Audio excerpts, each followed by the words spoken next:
Bom, torcedor vascaíno, vambora para mais um vídeo, mais um Acorda Vascão, aqui no nosso canal do Gigante Vasco. O primeiro vídeo dessa quarta-feira. E olha, meu amigo, se você aí tinha alguma dúvida se abriria ou não o G7 neste Campeonato Brasileiro, após o resultado de ontem se confirmou, tá? Teremos um G7 no Brasileirão 2024. As possibilidades de uma Libertadores para o Vasco da Gama aumentam ainda mais.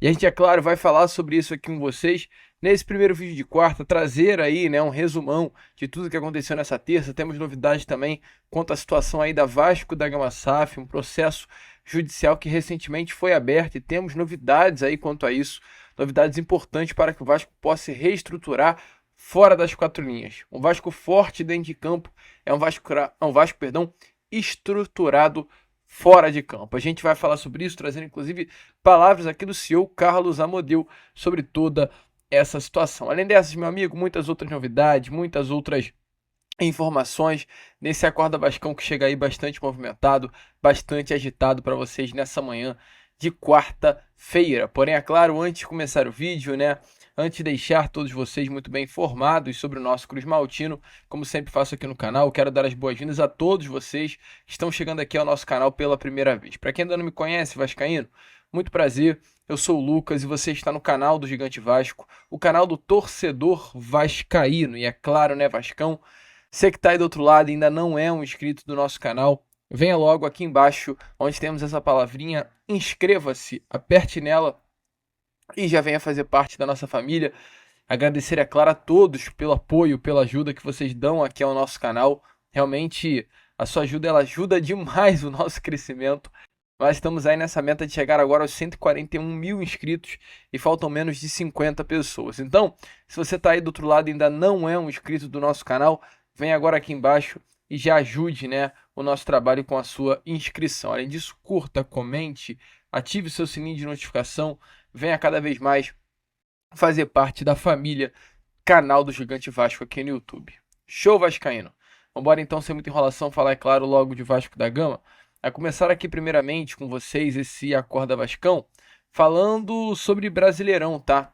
Que ontem tivemos aí definido o primeiro finalista da Copa Comebol Libertadores 2025, que é a equipe do Atlético Mineiro. O Atlético vence o jogo de ida jogando em Minas Gerais pelo placar de 3-0 e ontem o jogo acabou 0-0. Essa partida entre Atlético Mineiro e River Plate era o único dos dois jogos, né, da semifinal que ainda haveria a possibilidade de haver uma mudança no resultado. No caso, o River acabar ganhando a partida e acabar fazendo que a final viesse a ser Botafogo e River Plate. Porque para mim o jogo que acontece hoje já tem um classificado definido. Botafogo é o finalista da Copa Comebol Libertadores, venceu o jogo no Rio pelo placar de 5-0, está classificado para a finalíssima. Então, para mim, com esse resultado de ontem, a final da Libertadores irá acontecer entre Vasco da Gama, perdão, vai acontecer um dia, a gente vai ver o nosso Vasco lá, mas a final da Libertadores irá acontecer entre Atlético Mineiro e Botafogo. E o que tem a ver, né, a gente aqui, que é um canal que fala sobre Vasco da Gama, está trazendo informações sobre a final da Libertadores entre Atlético Mineiro e Botafogo. Porque, meu amigo, essa final, ela é muito importante para a vida do Vasco. Vai aparecer aí na imagem a vocês nesse momento a tabela de classificação do Campeonato Brasileiro após os jogos dessa 31ª rodada que aconteceram nesse último final de semana e foram completados, né, nessa última segunda-feira. Temos nesse momento a tabela de classificação com Botafogo na liderança, Palmeiras na vice-liderança, Fortaleza na terceira posição, Flamengo na quarta posição, Inter na quinta posição, São Paulo na sexta. Esse é o G6 do Campeonato Brasileiro, os quatro primeiros tendo vaga direta à Libertadores de 2025 e Internacional e São Paulo tendo a vaga à pré-Libertadores de 2025. Porém, tendo uma final acontecendo entre Botafogo e Atlético Mineiro da Libertadores, o primeiro e o 10º colocado irão se enfrentar. E temos também a final da Copa do Brasil, que irá acontecer entre o quarto, Flamengo, e o 10º colocado também, Atlético Mineiro. E qual a importância disso? No que isso vai mudar a tabela de classificação do Brasileirão 2024? Irá abrir G7, independente do que aconteça. Pois, se o Atlético vencer o Botafogo, o Atlético ganha uma vaga Libertadores direto. Mas com o Botafogo acabou perdendo a final, isso num campo aqui da suposição, né? O G6 continua sendo o mesmo. Porém, se chega na final entre Flamengo e Atlético Mineiro da Copa do Brasil e o Atlético vence, o vice dessa final da Copa do Brasil conquistará uma vaga aí na pré-Libertadores. Aliás, conquistará uma vaga na Libertadores, direto, porque o Atlético não vai ficar com as duas vagas nem da Copa do Brasil e da Libertadores, então o vice de uma das competições ganhará essa vaga direto para a Libertadores de 2025. Como o Flamengo já está na quarta posição, abrirá o G7, que a vaga que seria o do Flamengo da quarta posição vai para o Inter, e aí automaticamente a vaga da pré-Libertadores, que hoje é do Inter e São Paulo, vai para Bahia e São Paulo. Isso eu estou dando exemplos, tá? O que isso significa? Se o Atlético perde uma das finais, ou se o Atlético ganha as duas finais, teremos G7 de todas as formas. Agora, se o Atlético perde as duas finais, se Botafogo e Flamengo vencem, respectivamente, os títulos que disputam, ou seja, Libertadores e Copa do Brasil, não teremos apenas um G7, teremos um G8. Ou seja, essa partida de ontem entre Atlético Mineiro e River Plate, dando ao Atlético Mineiro a vaga às finais da Libertadores, ela foi, fundamental até para a vida do Vasco. Porque esse jogo de ontem, ele define. O brasileiro, além de ter um G7, também tem possibilidade de ter até um G8. E o Cruzeiro, que amanhã enfrentará o Lanús pelo jogo de volta da semifinal da Sul-Americana, também tem possibilidade de conquistar esse título, também tem possibilidade de conquistar uma vaga direta na Libertadores, e há a possibilidade até mesmo de não abrir um G8 como um G9. Então olha que loucura, né? Está sendo o Campeonato Brasileiro, a tabela do Campeonato Brasileiro que dá vaga na Libertadores 2025. A possibilidade de um G7 certa, o G7 irá acontecer, independente dos resultados das finais. Há a possibilidade remota do G8, caso o Atlético Mineiro perca as duas, e ainda há a possibilidade do G9, caso o Cruzeiro vença. Então, um resumão, para fechar aqui e você entender de uma vez por todas. O Atlético, perdendo uma e vencendo a outra, ou seja, o Atlético perdendo a Copa do Brasil e vencendo a Libertadores, abrirá G7, ou vice-versa. O Atlético vencendo as duas, abrirá G7. O Atlético perdendo as duas, abrirá G8. O Atlético vencendo uma, perdendo as duas, e o Cruzeiro sendo campeão da Sul-Americana, abrirá G9. Então, nesse momento, é assim que está funcionando a tabela de classificação do Brasileirão. G7 certo, G8 uma incógnita e possibilidade de G9. Ou seja, meu amigo, é completamente real a possibilidade do Vasco estar no ano de 2025 disputando uma Libertadores, né? Entendam de uma vez por todas. A possibilidade de uma Libertadores para o Clube de Regatas Vasco da Gama é completamente real. É algo iminente hoje dentro de São Januário, é algo iminente hoje dentro de CT Moacir Barbosa e automaticamente passou muito por esse empate ontem em classificação do Atlético Mineiro contra a equipe do River. Tá confiante, meu amigo? Você acha que dá pro Vascão estar presente nessa Libertadores de 2025? Tá animado com essa possibilidade? Eu tô muito animado, cara. Saber que, mesmo que dependendo aí de situações, de títulos acontecerem, o nosso Cruz Maltino poderá estar disputando, né, novamente a principal competição de clubes do futebol sul-americano. É algo que me anima demais. É só focar. 3 pontos separam o Vasco do Bahia e o Vasco tem que mirar aí essa 7ª colocação. Se o Vasco terminar o Brasileiro na 7ª colocação, é certo que estaremos na Libertadores do ano que vem. Já na 8ª não é tão certo assim, que é secar o Atlético Mineiro nas duas e acabar tendo que torcer o Flamengo, e é algo que eu não prefiro, né, fazer. Então, é olhar para o topo, é real, é iminente, é possível demais estarmos numa Libertadores em 2025.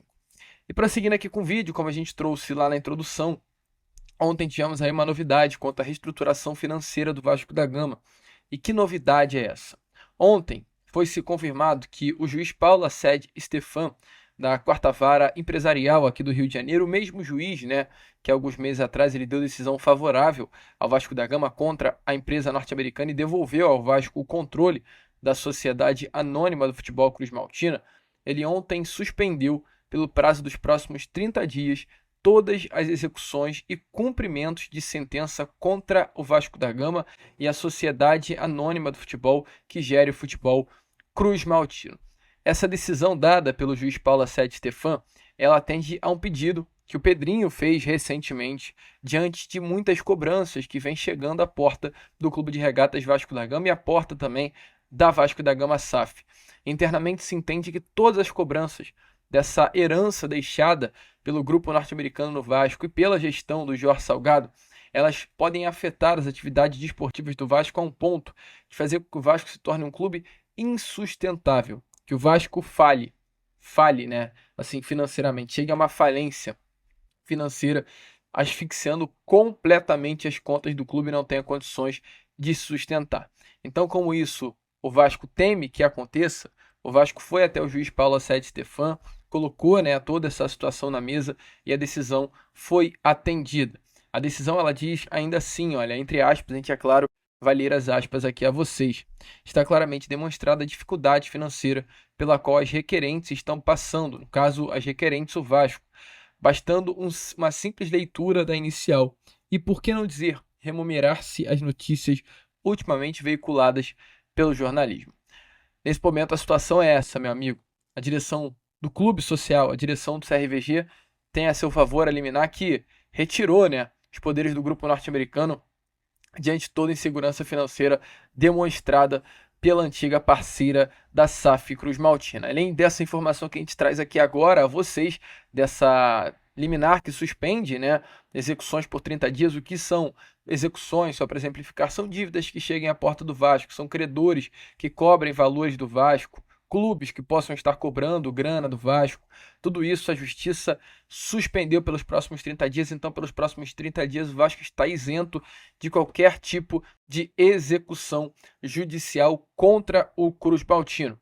Nessas últimas semanas, é importante também lembrar, como a gente estava falando, né, foi aberto um processo de mediação junto à Câmara da FGV, mediação e arbitragem, né? Esse processo tem como também principal objetivo buscar uma solução para a venda da Vasco da Gama SAF para um novo investidor. Esse processo, porém, diferente dessa liminar obtida que dura 30 dias, não há fim. E a gente traz aqui até na íntegra, tá? O documento, as palavras do juiz Paulo Sede Stefan, que, vamos lá ler do início, abre aspas. Está claramente demonstrada a dificuldade financeira pela qual os requerentes estão passando, bastando uma simples leitura da petição inicial. E por que não dizer, remunerar-se as notícias ultimamente veiculadas pelo jornalismo. Para além disso, a medida cautelar revela os riscos ainda persistentes sobre a capacidade de manutenção das atividades. Então, essas foram as palavras do juiz, e essa intenção do Vasco é uma intenção muito boa. Tentar aí mais do que nunca com a mediação, algum grau de estabilidade financeira. O Vasco vive um período complexo, um período tenso, e essa liminar, ela automaticamente vai parar as cobranças que chegam às portas do Pedrinho e automaticamente ajudar o Vasco da Gama financeiramente, a ter um fluxo de caixa. Ontem, o próprio vice-presidente jurídico do Vasco, Felipe Carregal, falou sobre essa liminar ao canal Atenção Vascaínos, e a gente usa aqui as aspas do Felipe, explicando um pouquinho para você, torcedor vascaíno, a importância, né, do Vasco da Gama ter entrado na justiça e pedido, entre aspas, essa ajuda, esse auxílio judicial para manter as suas contas em dia. O vice-presidente Felipe Carregal diz assim, olha, abre aspas, o juiz, ao conceder a medida cautelar antecedente, suspendeu todas as cobranças, execuções e bloqueios financeiros contra o CRVG e a Vasco SAF. Na decisão, ele considerou que os problemas financeiros do Vasco estão relacionados também com atos praticados pela 777 enquanto administradora da Vasco SAF. Inclusive, foi por conta desses atos, denunciados pelo Clube de Regatas Vasco da Gama na outra ação, que o juiz decidiu afastar a 777 Carioca da gestão da SAF naquela oportunidade. Ou seja, de uma forma resumida, o juiz Paulo Sede Stefan, ele diz assim, a partir do momento que o Vasco entra com esse pedido de liminar, o juiz entende da seguinte forma: se o Vasco passa por esse momento por conta de erros que a 777 cometeu ao Vasco, não tem como o Vasco ser culpado e o Vasco se prejudicar por tudo aquilo que a 777 fez. Então, como o juiz entende isso, ele deu esse período de 30 dias para o Vasco tentar se estruturar, né? É difícil até falar estruturar em 30 dias, mas tentar se equilibrar, tentar se ajustar para ter pelo menos um período de tranquilidade. Essa é a informação. Se o juiz Ele entende que a 777 que prejudicou o Vasco não tem por que o Vasco ser prejudicado. Então, exatamente por isso que essa liminar foi cedida ao Clube de Regatas Vasco da Gama e agora o Vasco vai tentar, aí, nesses próximos 30 dias, se ajustar financeiramente. É uma decisão muito importante, tá? Para o Vasco da Gama, não é uma decisão de venda, não é uma decisão de contratações que virão pela frente, por isso a juiz deu essa liminar, não é para estruturar financeiramente o Vasco por esse período e para que nenhuma ação bata na porta do nosso Cruz Maltino, até o momento que o Vasco talvez possa achar um investidor, um empréstimo, algo do tipo, para conseguir pagar as dívidas. E o Carlos Amodeu, CEO do Vasco da Gama, ele falou à Vasco TV um pouquinho sobre todo esse momento, né, da Vasco da Gama SAF, o que o Vasco está passando e quais são as ações que o Vasco da Gama entrou na justiça. Então, Carlos Amodeu, responde aí a vocês nesse momento, nosso CEO da SAF, sobre a mediação, o que é uma mediação, no caso, o que o Vasco faz com a FGV nesse momento e quais são os seus impactos nos salários e nas contratações do futebol. Ele também explica um pouquinho sobre essa reestruturação que o Vasco da Gama faz hoje dentro das 4 linhas, a carta aberta que o Vasco fez, tudo isso o CEO da SAF, Carlos Amodeu, fala a você agora. Nesse Acorda Vasco. Olá, bem-vindos à Vasco TV. Hoje, nessa série de entrevistas sobre o processo de reestruturação do Vasco, eu recebo Carlos Amodeu, CEO do Vasco SAF. Eu queria começar entendendo essa carta aberta assinada por você e pelo Pedrinho, que fala de reestruturação. Como isso vai acontecer? Bom, a reestruturação no Vasco ela já começou há cerca de alguns meses atrás, cerca de 3 ou 4 meses atrás, a partir do momento em que houve a concessão da medida liminar, né, que afastou a 777 do controle acionário do clube, e nesse momento se iniciou um processo de reestruturação em todos os diferentes setores do clube, sob a liderança do presidente Pedrinho. Desde a reestruturação desportiva, né, com a retomada do protagonismo desportivo do Vasco em diferentes competições, até a reestruturação financeira, passando pela reestruturação comercial, passando pela reestruturação administrativa e assim por diante. Ou seja, o clube está passando, neste momento, por um grande processo de reorganização interna. Você pode mandar a sua pergunta, um vídeo de até 30 segundos, na horizontal, para esse e-mail que aparece aqui na tela. E aí, o que é exatamente a mediação e a medida cautelar? A mediação é um processo organizado, né, coordenado pela Fundação Getúlio Vargas, que estabelecerá um ambiente de negociação do Vasco junto aos seus credores para a equalização das dívidas existentes hoje no Vasco. Ou seja, vai facilitar um pouco mais essas negociações. Seria um facilitador, seria esse o objetivo? A Fundação Getúlio Vargas atuará como grande coordenador deste processo de mediação, né, e será o moderador das negociações que serão conduzidas entre o Vasco e os seus credores para que a gente possa encontrar um denominador comum e uma equalização das atuais dívidas do Vasco num ambiente extrajudicial. Mas aí, Amodeu, surge uma dúvida na cabeça do torcedor. Até que ponto essa mediação pode impactar no salário dos jogadores ou nas contratações? Essa é uma ótima pergunta e a gente pode dar tranquilidade para o torcedor vascaíno de que a mediação não afetará em absolutamente nada o trâmite das questões relacionadas ao departamento de futebol do clube. Ou seja, todos os salários serão pagos rigorosamente em dia, a gente não vai ter nenhum impacto negativo, seja em contratações de atletas ou outros negócios que o departamento de futebol esteja realizando. Você pode mandar a sua pergunta, um vídeo de até 30 segundos, na horizontal, para esse e-mail que aparece aqui na tela. Torcedor vascaíno, é o Vasco tentando de todas as formas, de todas as maneiras, de todos os jeitos, como pode, né, se reestruturar financeiramente depois da cagada aí que o grupo norte-americano, infelizmente, fez no nosso clube. Tá animado, torcedor? Você acha que essa chave aí no Vasco da Gama pode ser virada? Eu acho que sim. Eu acho que com o Pedrinho, com as pessoas que estão à volta dele, que são muito capacitadas e gabaritadas, o Vasco da Gama vai virar essa chave e vai voltar a ser aquele gigante do futebol brasileiro. Não gigante apenas em número de torcida, não gigante apenas em conquista de títulos, mas gigante a ponto de ter uma administração saudável e que represente o tamanho e a grandeza do nosso Vasco. Infelizmente, o Vasco vive hoje esse momento dentro das 4 linhas, ou viveu, né? Porque hoje a gente vive até um momento bom, por conta de gestões ruins que passaram pelo nosso clube e fracassaram todas elas. A gente espera que agora com o Pedrinho a seriedade se torne um ponto-chave e o Vasco volte a ser o nosso Vasco. Show, Vascaíno, a gente fica por aqui. Esse foi aí o nosso Acorda Vascão, apenas o primeiro vídeo, né, claro, dessa quarta-feira. Já estaremos de volta. Hoje o Fala Gigante sai um pouquinho mais cedo e a gente conta muito com a presença de todos vocês. Fechado? Vamos que vamos, se inscrevam, compartilhem, ajudem o nosso crescimento e, é claro, como a gente sempre fala aqui com vocês, saudações vascaínas.